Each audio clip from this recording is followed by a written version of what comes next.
to the Polgar Chess University. In this lesson, I'd like to share with you some thoughts on a pattern that's quite common in some openings. And also, what I'd like to point out, that it doesn't necessarily have to be the same opening or the same exact sequence of moves. The theme will be, for this lesson, sacrifices on f7 in the early part of the game. Here we go. Here is the very first example. White started with e4 and black responded by playing d6. This is typically called the paired defense. Here the most common response for white would be to occupy the center with a second pawn, namely by playing d2 to d4. However, this game proceeded by white instead playing knight f3, developing. I like to point out over and over that the opening stage of the game is not the most important, at least not for non-professional players. As long as you follow the basic principles in the opening to develop your pieces and focus on the center squares that you control or occupy them, you'll be in good shape. Black played g6, and white, again, I would of course play d4, put a pawn in the center while I can. White developed the other knight to c3. However, it's certainly a move that fits in the mold that you want to develop and that you want to control the center. Black bishop moved to g7, and again, white did not play d2 to d4, but developed the bishop to c4. And this is an interesting moment that I suggest you remember, that black can already make a very natural but immediately losing move.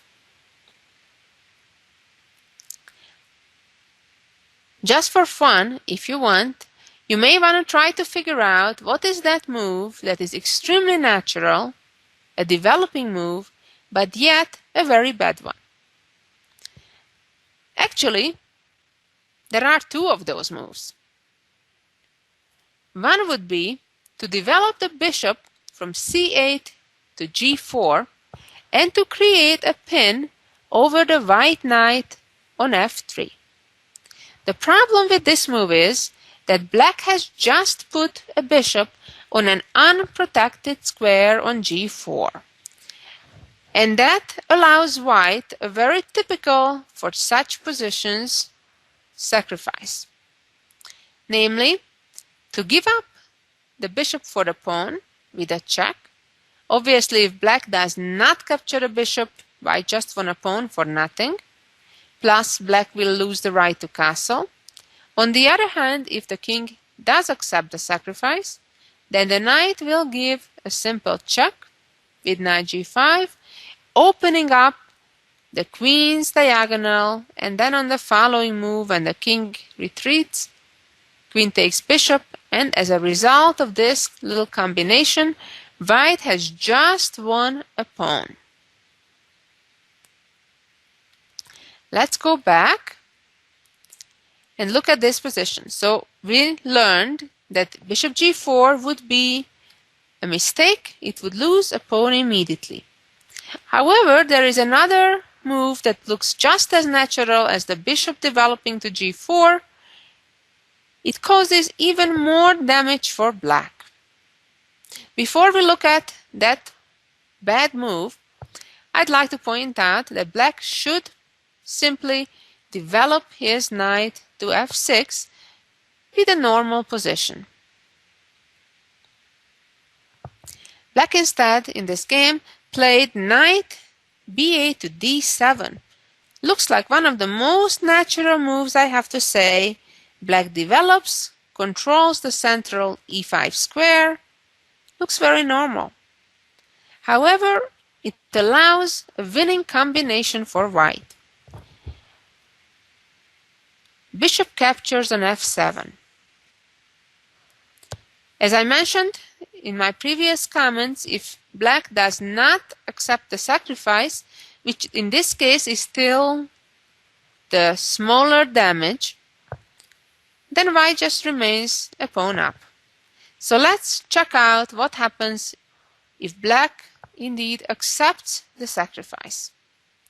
Of course, white needs to follow up very ambitiously and aggressively by checking immediately with knight g5.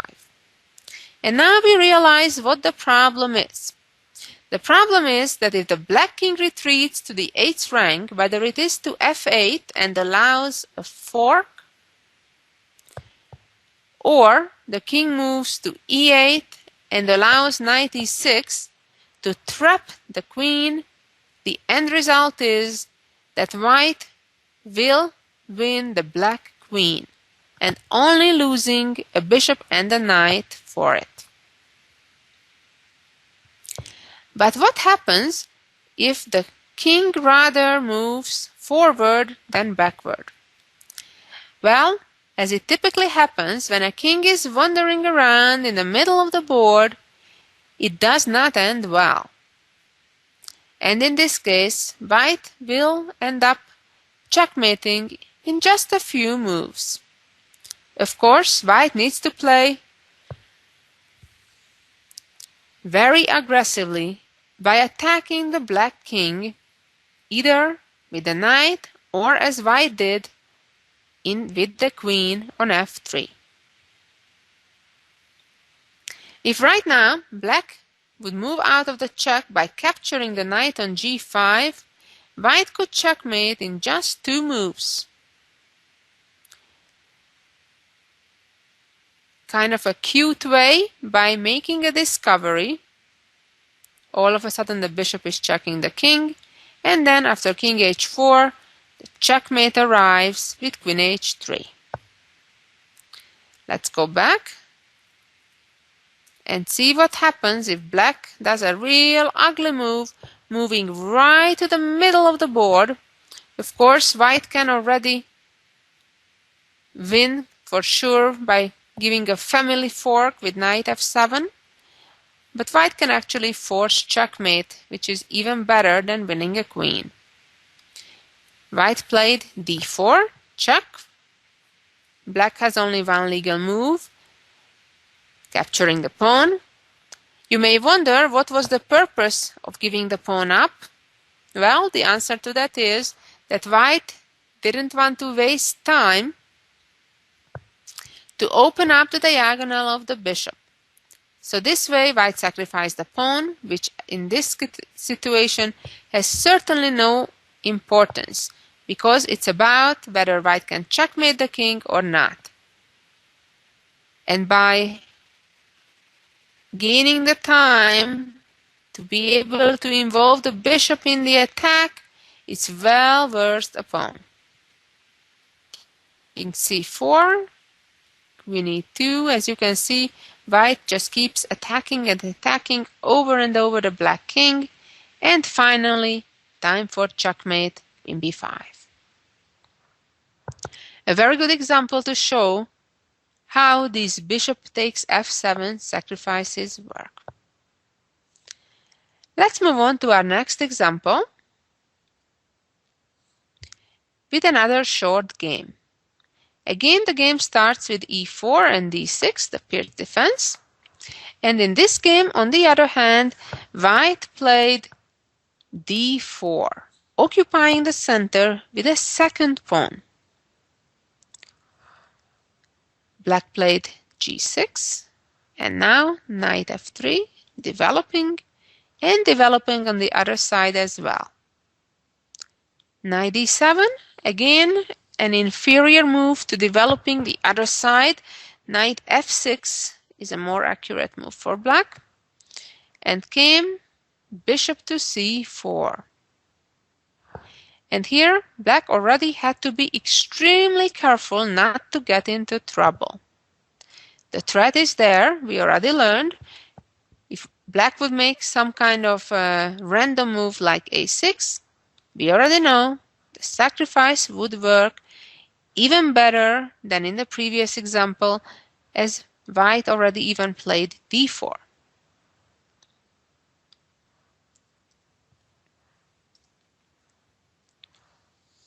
What black should have done here is play knight b6 and reopen the diagonal of the bishop. That means that black has control of the e6 square, and therefore the sacrifice on f7 would not work. On the other hand, the white bishop on c4 is attacked right now. It will have to move away, and then black can proceed with the natural developing move knight f6. But let's see what was wrong with black's very natural move. While in this position, white also may try to sacrifice the bishop and then play knight g5. Now things are not quite as clear, because the king, in addition to moving to e8 or f8, which both would end up losing the queen, the king could go to g8 without losing the queen. White still would have a superior position after playing knight e6 and then knight captures c7 and then capturing the rook in the corner. However, white can do even better.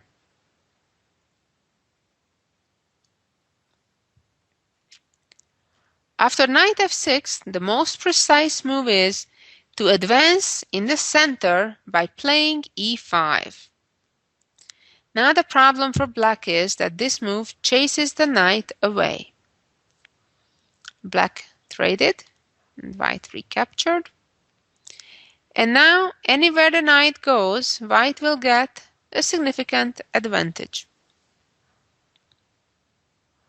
For example, if the knight retreats to g8, that would take away the g8 square from the black king, and the usual bishop takes f7 sacrifice would work, because the black queen will be lost.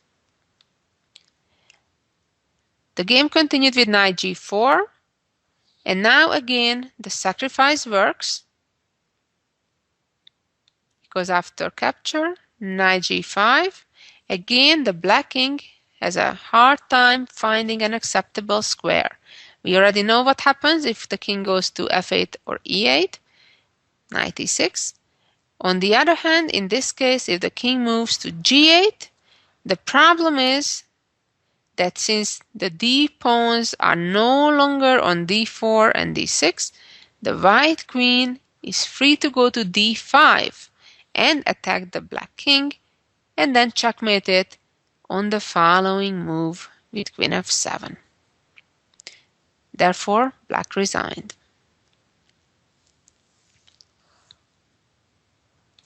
Let's go back and see another short game where white used very similar ideas. e4, d6, and again white played knight f3, which is certainly less popular than if white would play d4 instead.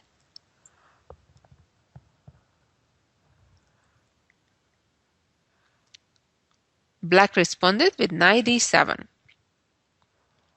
One thing that seems to be very common in all these short games, that if black plays knight d7 in the pirt at an early stage, it can land in serious trouble.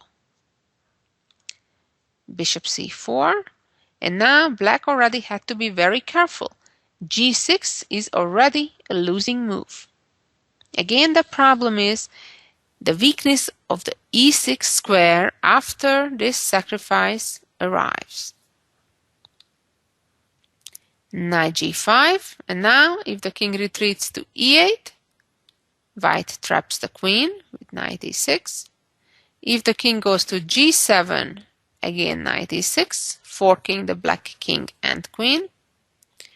And if the king goes to f6, then similarly to what we already saw, the white queen comes into the action, and after king takes knight, the discovered check, followed by the checkmate with queen h3. Let's move on to still the same pattern with the bishop f7 sacrifice, but when it arises from a completely different opening and somewhat different scenario. Here we go. White started again with e4, and here Black responded with a Sicilian defense. White tried the gambit, the Smith-Morra gambit, by playing d4, Black captured, c3, Black captured, and Knight captures back. Without going too much into the details of this gambit, just to give you a general idea, White is purposefully giving up a pawn in order to open files and diagonals quickly for his pieces. Black played d6, and White played bishop to c4. This is, by the way, a tricky move, because if Black right now would play knight f6, White could respond playing e5, sacrificing a pawn, or at least so it seems, and then with a bishop f7 sacrifice win Black's queen. After king captures, queen takes queen, and White, of course, won major material. Going back to the game, after bishop c4, Black responded by playing e5 to try to prevent this very idea. However, playing e5 has several problems, one of them being that it greatly weakens the d5 square. Black can no longer ever control that square with any of his pawns. White continued by playing knight f3. And here Black made a major mistake, most likely in fear that if he would play knight f6, that would allow White to play knight g5 and immediately put dual attack on f7, against which Black would have serious problem to find defense. Black played h6. However, this move loses right away. A much better move was to play bishop to e7. And now it's action time. Obviously, you know already the subject of this lesson, so that's kind of a big hint. But nevertheless, try to figure out the following moves after the combination. What should White play here, and how should White follow up after Black accepts the sacrifice? Try to take a few minutes at least, or 10-15 minutes, and try to work out the different options after the sacrifice, and then come back and see if you guessed correctly. The game continued with bishop takes f7 sacrifice. As we know, if a sacrifice is not being accepted, most of the time, not always, but most of the time, it's a good sign, because it means that we won material, or at least when we're talking about sacrifices that involve capturing an enemy piece. So really here, the question is, what if Black indeed accepts the sacrifice? Well, the idea is to then play knight e5. Of course, this is not a real second sacrifice, because the d6 pawn is in a pin, and if pawn would take the knight, the Black queen would fall. Now the Black king has problem finding a good place. And as we'll see, the h7, h6 move causes special problems for Black. For example, after king e8, White could very successfully play queen h5, and because the pawn is no longer on h7, Black cannot really play g6. On the other hand, after king e7, checkmate arrives with queen f7. Going back again for a moment, after knight e5, if Black plays king f6, which is relatively the best choice, then White could play simply queen d4, creating a threat of discovery with the knight. The game here continued by Black playing king e7. Problem is that White is ready to bring another knight to the attack with check. If the king retreats, to e8, queen h5 would arrive, again just like in the previous variation. But let's see what happens after king e6. Again, we're chasing the king out. We don't care about the knight. When we see an enemy king in the middle of the board with still plenty of pieces, and especially, of course, queens on the board, we have to believe that there must be somewhere a checkmate. The only task is to find how. Oftentimes, there is even more than one way to achieve our goal. Bishop f4 check, king d4, bishop e3 check. If now the black king runs to c4, checkmate in 1, queen e2. Or after king e5, checkmate in 2 moves, queen f4, king e6, and queen f5. An impressive and quick victory, a very nice example of the bishop f7 sacrifices. So what was common in all of these 4 examples? Well, of course, white sacrificed the bishop for just a pawn in all 4 of these games within the first 8 moves. Well, on one hand, black should hurry up and castle as soon as possible. Typically, the general advice is hurry up and develop your kingside bishop and knight and castle, and only then start developing your bishop and knight on the other side of the board.